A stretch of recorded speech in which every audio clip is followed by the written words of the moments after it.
혹시 여러분 그 2017년에 개봉한 송강호 중에 그 마야강 그 보셨죠?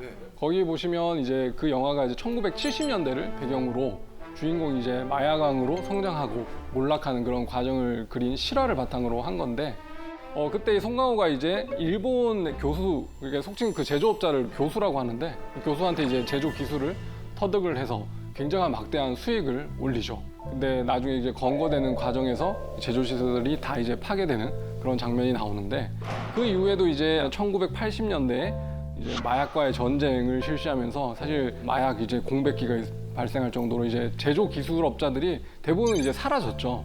그래서 제가 재직했을 당시에도 뭐 공공연히 하는 말이 필로폰은 제조 시설은 없다 이제 국내에 그렇게 지금 확인을 하고 있거든요. 그렇다면 우리 한국에서 필로폰 제조 시설이 없는데 압도적으로 소비가 많이 되는 마약류는 필로폰이잖아요.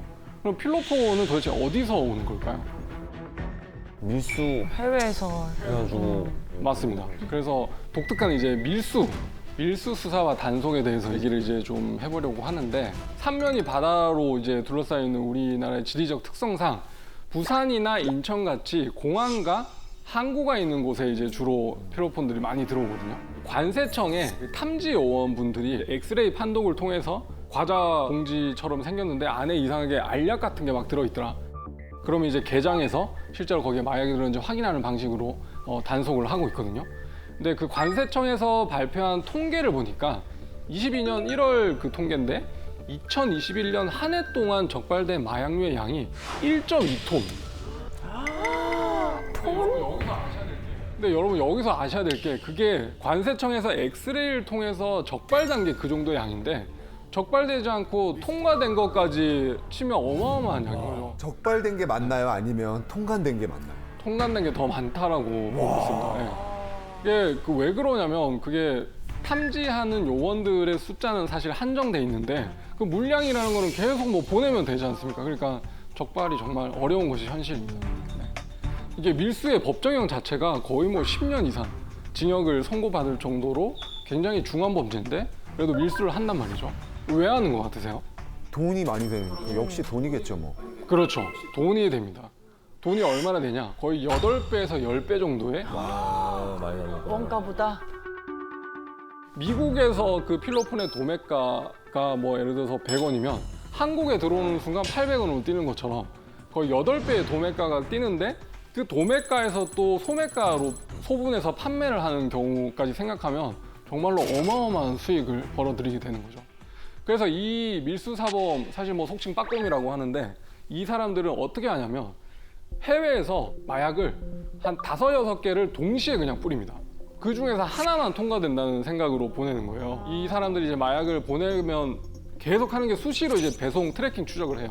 1번부터 5번까지 중에 지금 4번부터 5번은 바로 이제 통관이 됐는데 이거는 지금 한 2, 3일 걸리네? 그러면 그거 그냥 포기해버립니다. 안 받아버려요. 그러면 이 사람들 입장에서는 어차피 하나만 통과해도 그 5개 다 통과 안 돼도 엄청난 이익을 남기는 거니까 그런 식으로 지능적으로 범죄를 하기도 합니다. 아 나쁜 놈들 진짜. 밀수가 들어왔을 때 관세청에서 적발이 되면 그 물건이 정상적인 국제 우편물인 것처럼 집으로 이제 배송을 가는 거예요. 그래서 수사관이 우체국인 것처럼 이제 가장을 해서 가는 거죠. 그런 수사를 우리가 통제 배달이라고 합니다. 컨트롤 딜리버리라고 해서 그 수사관과 같이 이제 그 물건을 가지고 가서 그 물건이 본인 거 맞으세요? 해서 맞습니다 하고 PD에 딱 서명하면 긴급 체포해서 데려오는 거죠. 근데 이게 그 코로나 시국에는 진짜 수사하기가 힘들었던 게 비대면이었어요. 그래가지고 문 앞에 놓고 그냥 가는 게 원칙이었다 보니까 그 사람이 맞는지 계속 감시하고 있어야 되는 거예요. 그러네. 네, 그래서 공개된 주택 같은 경우에야 옆에 차 대고 이제 계속 그래도 편하게 좀 앉아있을 수 있겠지만 아파트 뭐 7층이다 8층이다 이러면 그 감시가 되게 용이한 곳을 이제 확보하기가 쉽지 않으니까 굉장히 좀 애로가 있었던 기억이 납니다. 사전에 그 누가 받을지 인적사항을 특정할 수가 없거든요. 그래서 보는 순간에 그냥 긴급으로 체포를 해서 집으로 들어갑니다. 집에 들어가서 그 사람의 휴대전화나 뭐 혹시 보관하고 있는 마약류는 없는지 압수수색을 실시하거든요. 실제로 이 밀수사범들을 현장에서 만나면 자백하는 사람이 한 명도 없었습니다. 다 이거 내가 시킨 거 아니라거나 안에 마약류가 들어있는지 몰랐다. 내 물건은 맞지만. 그래서 이 수사하는 입장에서는 마약류와 관련된 증거를 이제 수집하는 데 사활을 겁니다. 그래서 주거지 압수수색을 통해서 혹시나 마약류가 발견됐다. 그러면 그 사람은 평소에도 마약류를 취급하는 사람이니까 이게 하나의 보강 증거가 될 수 있고, 또 휴대폰을 압수수색 해봤더니 해외에서 보낸 그 배송책이 그 송장을 이제 사진 찍어서 보내주는 경우가 많으니까 송장까지 있으면 그 사람이 이제 범인이라고 알 수 있는 거죠. 그다음에 또 마약 수사에서 특이한 게, 마약 수사는 마약류에 대해서 이제 압수를 하잖아요. 근데 마약류를 이미 투약해가지고 없어요. 그래도 너는 마약류 대신에 마약류에 상응하는 돈을 내라고 해가지고 그 돈을 추징을 해요. 그래서 취급했던 마약류가 소비되고 없어져도 그 돈을 이제 추징을 하는데, 그럼 계산을 해야 되잖아요. 그 마약류가 얼마인지. 그래서 이제 대검찰청에서는 한 달마다 그 전국의 그 마약류 시세를 조사를 합니다. 근데 어떻게 보면 시장 가격이 있어요. 시장 가격이 없지만 이게 실제로 사건에서 이렇게 얼마에 판매되는지를 거래 이제 가격. 그렇죠. 메모를 해가지고 통계를 냈고, 아까처럼 뭐 텔레그램 마약광도 참고를 해서 가격을 매기죠. 제가 이제 작년 2022년도 상반기에 이제 시세 조사 결과를 보니까 필로폰이 1G 1g에 한 70만 원에 거래가 됐어요. 근데 그게 비싸다. 한 5년 동안 변함없는 가격이었거든요. 근데 거의 뭐 2달 간격으로 가격이 뚝뚝 떨어지더니 마지막 퇴임할 때는 한 40만 원까지 내려가는 경우도 있어요. 그만큼 많이 그만큼 많이 들어와. 역대급으로 들어오니까 뭐 정말로 안타깝죠. 너무 쉽게 싸게 구할 수 있다는 게. 제가 이제 그 퇴임하기 직전에 이제 수사했던 그 에피소드가 굉장히 기억에 많이 남아서 한번 공유를 해볼까 합니다. 여느 때와 마찬가지로 이제 마약이 들어왔어요. 그래서 그걸 이제 통제 배달을 가서 집 앞에다 이제 우편물을 딱 놔놓고 기다린 거죠. 그러니까 태국인이 와서 그걸 딱 잡으려고 하는 순간에 이제 체포해서 데리고 왔어요. 아까 마약 사건은 상선 수사가 기본이라고 했지 않습니까? 그러면 이제 그 수거책을 잡으면 그 수거책한테 그 마약을 잡아서 이제 유통하는 사람들을 잡아야지 수사가 완성이 되는 거니까, 그 사람한테 그 태국인 통역사랑 같이 이제 설득을 하는 겁니다. 당신 이제 그 여기서 형을 살고 이제 태국으로 이제 강제 추방이 되면 가족들이 이제 얼굴 볼 텐데, 조금은 더 빨리 이제 돌아갈 수 있는 방법이 마약 밀수 사건에서 유일한 선처 수단이 그 수사 협조다. 네, 그래서 상선에 대해서 협조를 하는 것만이 감형받을 수 있는 유일한 요소이기 때문에 좀 얘기해달라. 오랜 시간 설득을 했어요. 그래서 설득하는 과정 속에서 그 사람이 알았다. 내가 한번 도움을 주겠다라고 해가지고 자기가 이제 뭐 메신저 보이스톡으로 이제 연락하는데 한번 해보겠다. 그래서 통역사랑 같이 이제 스피커폰에서 들었어요. 아, 받았어. 이 물건 이제 어떻게 하면 돼? 이렇게 했대요. 근데 당시에 근데 통역사분이 뭐라고 하냐면, 검사님 이거 지금 태국어 아니라고. 태국어 아니라 무슨 소수민족 언어인데, 일단 제가 이거 녹음해가지고 그 이 언어 아는 통역사한테 좀 다시 재통역을 의뢰해야 되겠어요. 네, 검사실 안에서 그 태국 통역사분이 친구분한테 그거를 이제 들려주고 들어봤더니, 그때 이제 그 몽족이라는 얘기를 처음 들었어요. 그래서 그 사람이 썼던 소수 민족 언어가 그 몽족 언어였고, 이런 내용이었어요. 아니, 누나 지금 옆에 수사관들 옆에 서 있고 다 잡혔어. 그랬더니 그 옆에 그 통화 상대방 그 누나가, 야 그거 필로폰이라고 몰랐다고 해야 돼. 너 알면 그거 큰일 나. 이런 식으로 해서 다 끊어버리더라고요. 그래서 오랜 또 설득 끝에 나중에 들어보니까 그 누나가 이제 한국에서 뭐 물건 받아주면 그거 1,000만 원 정도 줄 테니까 그 일 한번 해보라고 해서 하게 됐다고.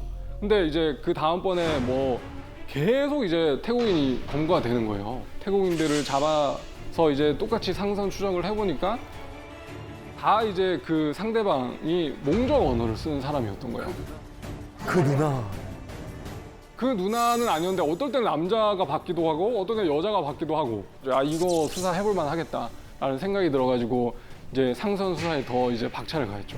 한 명이 이제 그 검거가 됐고 말이 좀 잘 통했어요. 그래서 이제 같이 이제 상선을 추적을 하기로 했어요. 와 이거 진짜 치밀합니다. 그래 나 물건 받았어 이렇게 얘기하니까 그러면 그 물건 일단 사진 찍어서 보내줘. 그다음에 사진 찍어 보내줬어요. 그다음에 영상 통화를 하세요. 영상 통화한 다음에 그걸 너가 이거 360도 한번 돌려봐. 경찰서 아닌데. 그래가지고 살짝 한 10cm, 5cm만 이렇게 열어놓고 그 안에 혼자 두게 하고 영상 통화를 했어요. 거기까지는 통과가 됐어요. 그 다음에 그 받을 사람을 이제 알려주면서 어디로 물건을 이제 전달해라고 하는 그 메시지가 와야 되는데 그게 안 온 거예요. 의심한 건가? 의심을 하는 것 같아요. 그래가지고 또 전화해가지고 이제 설득을 했는데 안 넘어오더라고요. 그래서 이제 작전회를 또 하다가 이제는 강공을 한번 해보자. 야, 너가 나 지금 못 믿는데 이거 그럼 내가 먹을게. 내가 먹은 다음에 이거 판매할 거니까 너 뭐 알아서 해. 초강수다, 초강수. 탁 끊어버렸어요. 그랬더니 몇 시간 뒤에 이제 그 사람이 전화가 왔어요. 전화를 받았더니 지금 이제 내 이제 부화시켜가지고 너네 집 지금 찾아가고 있다. 부모님 이제 다 죽여버리고 지금 가고 있다고 협박한 전화를 하는 거예요. 지금 출발했다고 하는 거예요. 어떡할 거냐? 사실대로 얘기해라. 그래서 일단 끊었죠. 너무 고민이 되는 거예요. 여기서 만약에 걔를 설득을 시키면 어쨌든 수사가 될 수도 있는 건데 근데 이분도 어쨌든 형을 보역하고 고국으로 돌아가면 부모님 곁으로 가야 되는 거니까 너무 갈등이 되는데 결국에 못했습니다. 포기를 했죠. 예, 너무 부담이 되기도 하고 이 사람도 어쨌든 고맙게 수사 협조를 해줬는데 그런 것까지 이용하면서 이걸 밝히는 건 좀 아닌 것 같다라고 해서 거기서 수사가 종결이 됐던 그런 사례도 있습니다. 네. 결국에는 한국에서 그 약을 받기로 한 사람 못 찾아. 못 찾았습니다. 네. 너무 계속 활약치가 궁금하고. 있겠네요, 네, 지금. 그렇죠. 그리고 계속 이제 해마다 이제 압수되는 마약류, 밀수되는 마약류 양이 늘어나고 있다는 거는 그만큼 국내 이제 조직이 탄탄해지고 있다는 건데 뭐 그런 거를 이제 발견해서 일망타진하면 굉장히 좀 의미가 깊은 수사일 거라고 생각을 합니다. 정말 의도치 않게 비자발적으로 마약에 중독되는 경우들도 실제 수사에서 많이 만나볼 수 있습니다. 최근에는 이제 주부분들이 뭐 특정 병원에서 이제 다이어트 약 많이 처방 받으시거든요. 맞아요. 그게 이제 그 향정신성 의약품인 뭐 펜터민과 펜디메트라진이라는 그런 성분이 들어있는 약인데 먹으면 이제 중추신경계에 작용을 해서 배고픔을 좀 있게 하니까 밥을 덜 먹게 되고 이제 살이 빠지게 되는 그런 원리거든요. 그래서 이 주부분들이 그 뭐 중고거래 그런 사이트 많지 않습니까 요즘에? 그거를 판다고 올리는 거예요. 그 채소 마켓 거기서. 네, 그 채소마켓 거기에 올려가지고 근데 또 경찰관 분들이 거기에서 그 모니터링에서 단속을 또 하시거든요. 이게 어떻게 보면 향정신성 의약품이 마약을 판매한 걸로 입건이 되는 거예요. 그 본인이 처방받을 땐 괜찮고요. 그렇죠. 의사한테 처방받는 거는 전혀 문제가 없는데 그걸 이제 의사가 아님에도 다른 사람한테 돈을 주고 판매를 한 거는 예, 엄청난 범죄고 실제로 법정형이 마약류 관리에 관한 법률에 따라서 징역 5년 이하고 벌금도 5천만 원 이하일 정도로 좀 주의하셨으면 좋겠습니다. 자, 그다음에 또 여러분 이제 여름 휴가 앞두고 계시잖아요. 네. 그러면 태국으로 이제 여행을 많이 가실 텐데 거기서 다 넣어준다면서요. 그렇죠. 작년에 이제 태국에서도 대마 이제 재배와 음식에 넣어서 이제 판매하는 게 합법화돼서 정부에 이렇게 등록을 하면 가정 내에서도 이제 대마 재배가 가능하고 맞아. 음식에 넣어서 판매를 할 수 있다고 합니다. 대마에 들어있는 환각 성분이 그 THC라는 테트라히드로 칸나비놀이라는 그 환각 성분인데 그 성분이 뭐 0.2%를 초과하는 경우는 안 된다고 하니까 나름의 어떤 기준이 있긴 하지만 어쨌든 음식에 넣어서 이제 판매를 할 수 있으니까요. 네. 제가 예전에 그 검찰에 이제 있을 때 태국인 마약 사범들도 이제 수사를 많이 했었는데 이 태국인들이 이제 집단적으로 이제 거주를 하고 있으면서 많이 취급하는 마약 중에 야바라고 있어요. 야바. 네, 뭐 이게 뭐 미친 약이라고 하던데 번역하면 이제 새빨갛게 생겼어요, 알약처럼. 근데 이제 이건 그 태국에서도 이제 필로폰이 상당히 고가니까 그 필로폰과 그 카페인을 좀 확정해서 필로폰 함량을 낮춰서 가격을 좀 저렴하게 판매하는 마약이 있는데 그 야바 단속을 하다가 어떤 그 집에 들어가게 된 거예요. 근데 주거지를 압수수색 해보니까 대마 막 이파리가 막 한가득 이렇게 발견이 된 거예요. 그래서 조사를 해서 물어보니까 이거 대마 흡연하려고 가지고 있던 거 아니냐, 누구한테 받았냐 그랬더니 자기 이거 흡연하려고 한 게 아니라 음식에 넣으려고 그 옆 친구가 선물을 해준 거라고. 아니 무슨 얘기하는 거냐, 이거 대마를 왜 음식에다 넣냐라고 제가 엄청 추궁을 했거든요.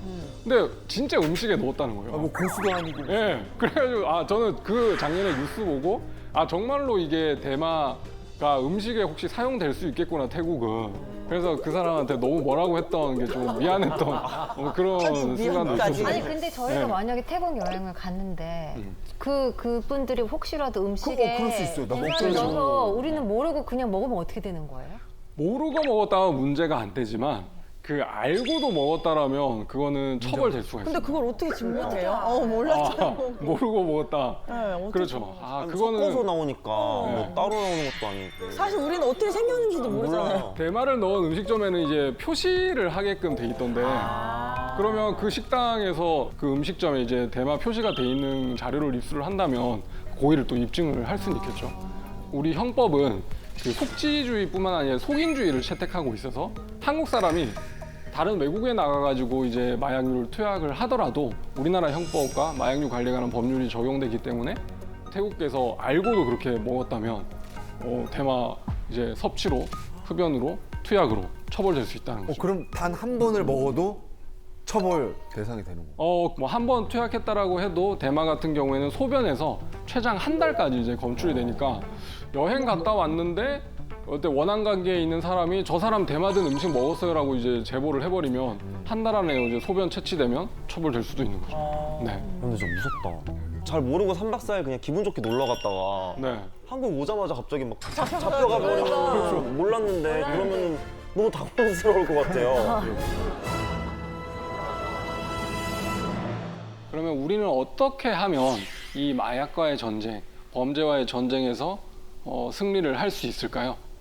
그 형량을 좀 완전 세게 높이면 안 되나요? 뭐 형량도 그냥 한 번 투약한 사람도 크게 아주 그 징역 막 10년씩 이렇게 하고. 중국 같은 경우에는 사형까지 가잖아요. 맞아요. 마약 투약하면. 네. 이 밀수사범들 중에는 왜 해외에서 이제 형을 복역하고 이제 국내로 이제 강제 추방되는 경우가 역으로 또 있거든요. 그런 분들의 해외 판결문을 받아보면 비슷한 사안이면 우리나라는 한 징역 8년 정도 나오는 사안이라면 거기는 뭐 18년, 26년 이렇게 나올 정도로 약한 면이 있는 것 같습니다. 근데 한편으로 그런 사례를 보면서 이게 마약이라는 게 뭐 처벌만 한다고 이게 정말로 단약이 될까? 이게 의지만으로 안 되는 사람한테 계속 벌만 준다라고, 그렇다고 벌을 안 주자는 얘기는 아니지만 그것만이 능사는 아닌 것 같다. 그냥 그래서 재활센터 같은 데는 없나요? 우리는 있죠. 있어요. 네, 그래서 우리 보건복지부에서 그 마약류 재활 그 프로그램을 운영을 하고 있어서 치료보호 제도를 운영하고 있습니다. 그래서 전국에 한 20여 개의 그런 병원에서 무상으로 이제 마약 치료를 할 수가 있거든요. 그래서 입원 치료도 가능한데 다만 이제 실무상 그런 거를 권유해드려서 그 예약 전화를 하면 굉장히 대기 기간이 깁니다. 그 병상이 워낙 부족하기도 하고 그래서 수사기관이나 관세청에서 이렇게 공급을 줄이는 노력도 중요하겠지만 이제 수요를 좀 줄이는 그런 노력도 중요하다고 저는 생각을 하거든요. 마약 투약자 특별 자수 기간 이런 거 혹시 들어보셨어요? 네, 들어봤어요. 예. 그래서 그 마약 퇴치의 날을 기념을 해가지고 매년 4월부터 6월까지 보통 이제 수사기관 앞에 이제 플랜카드를 붙여놔서 마약류 특별 자수 기간입니다 해서 자수를 권하는데 뭐 그때 자수 안 하더라도 자수의 효과는 똑같기 때문에 정말로 이제 주변에 좀 안타까운 가족분들이 계시거나 뭐 자기 스스로 양심의 가책을 느끼는 분들은 이렇게 스스로 이제 자수하는 방법도 하나의 또 단약의 그 좋은 방법이 될 수가 있습니다.